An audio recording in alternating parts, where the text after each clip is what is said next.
Welcome to Praveen academy. और देखते हैं 5 अप्रैल 2021 से संबंधित करंट अफेयर्स।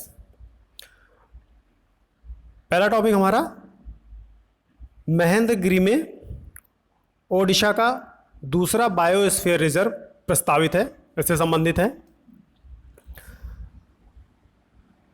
तो जो महेंद्रगिरी है ये जैव विविधता से समृद्ध स्थल है। यहाँ पे पर्वतीय पारिस्थितिकी तंत्र और स्थलीय पारिस्थितिकी तंत्र दोनों का संक्रमण मिलता है। यहाँ पे अभी बायोस्फीयर रिजर्व प्रस्तावित है। इस पर सौरा जनजाति निवास करती है। कहाँ पे? महेंद्रगिरी स्थल पे।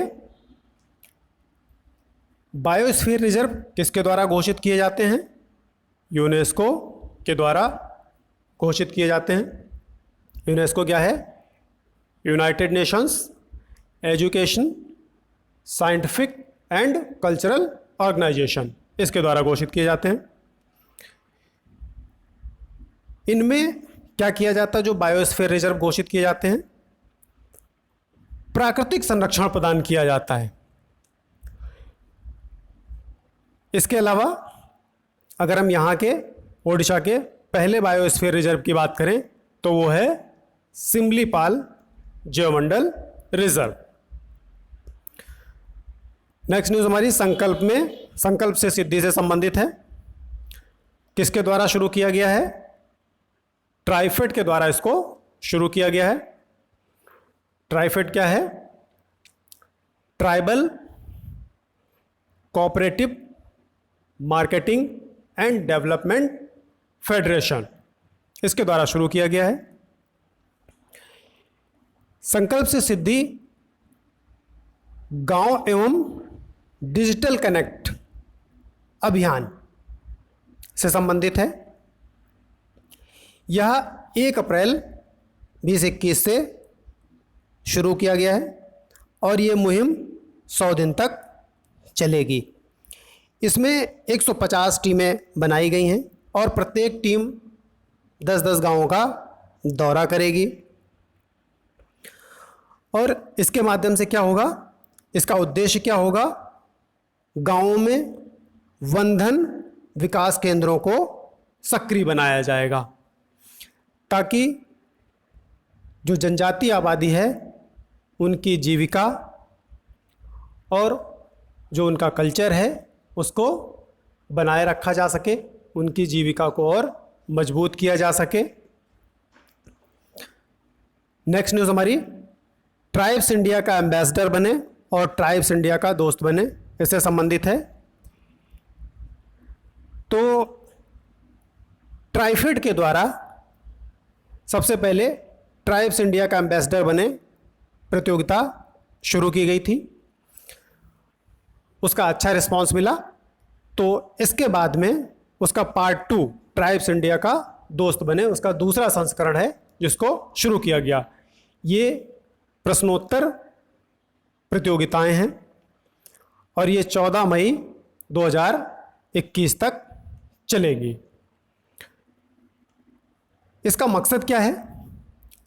आम लोगों को, जो आम लोग हैं उनकी सहभागिता को बढ़ाना है।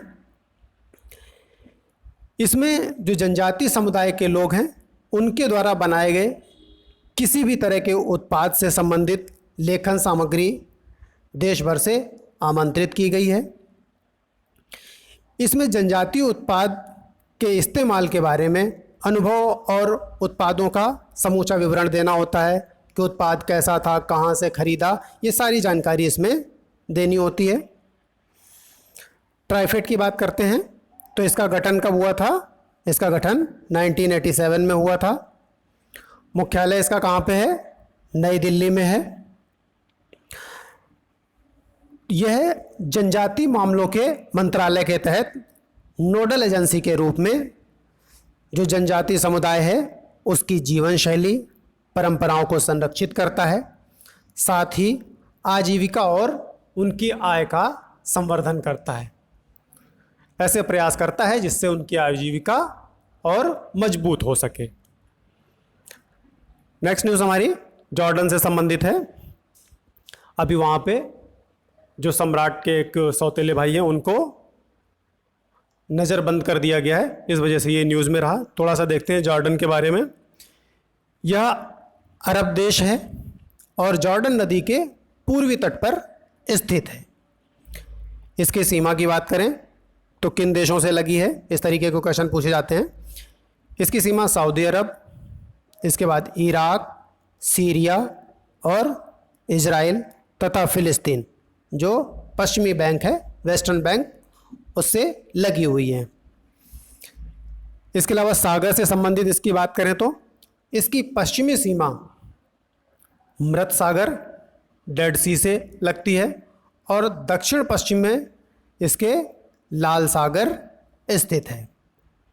राजधानी की बात करें, इसकी राजधानी अम्मान है।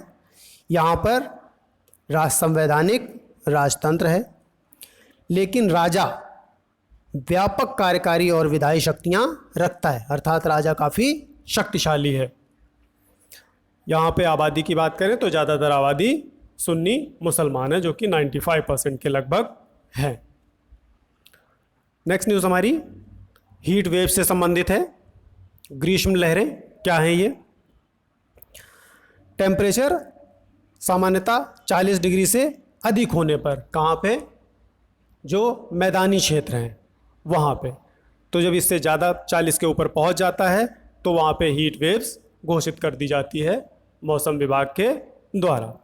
तटीय क्षेत्रों की बात करें तो वहाँ पे 37 डिग्री सेल्सियस से अधिक हो जाने पर, और वहीं पर्वतीय क्षेत्रों में 30 डिग्री सेल्सियस से अधिक टेम्परेचर होने पर हीट वेव्स घोषित कर दी जाती हैं। कारण क्या होता है इसका? ज़्यादातर वृक्षावरण की कमी, पक्की व कंक्रीट की सतहें, इसके अलावा थोड़ा सा अर्बन हीट आइलैंड इफेक्ट होता है। जैसे शहरी क्षेत्र होते हैं तो अधिक प्रदूषण के कारण, अधिक गैसियस कंसंट्रेशन के कारण क्या होता है, टेम्परेचर 2-3 डिग्री ज़्यादा हो जाता है, वहाँ पे लगातार टेम्परेचर मेंटेन बना रहता है। नेक्स्ट न्यूज़ हमारी सतर्कता अधिकारियों का प्रति 3 वर्ष में स्थानांतरण होगा, इससे संबंधित है। तो बात कर लेते हैं थोड़ा सा यहाँ पे सीवीसी के बारे में, सेंट्रल विजिलेंस कमीशन की, केंद्रीय सतर्कता आयोग। इसकी स्थापना कब हुई? 1964 में। किसकी सिफारिश पे? के संथानम समिति की सिफारिश पर। इसके अलावा 2003 में एक अधिनियम बनाया गया, केंद्रीय सतर्कता आयोग अधिनियम पारित किया गया, जिसके द्वारा इस आयोग को वैधानिक दर्जा मिल गया। तो सीवीसी कैसा है? आयोग है, एक वैधानिक आयोग है। इसके अलावा यह स्वतंत्र निकाय है, यानी कि इसकी सेवा शर्तें निश्चित होती हैं, अधीन नहीं है। संसद के प्रति ये उत्तरदायी होता है। इसके अलावा रिपोर्टिंग की बात करें तो ये सीधे राष्ट्रपति को रिपोर्ट देता है। कार्य क्या होता है इसका? भ्रष्टाचार, इसके अलावा पद के दुरुपयोग संबंधी जांचें और उस पर कार्रवाई की सिफारिश करना, ये इसका कार्य होता है। तो आज के लिए इतना ही। Thank you.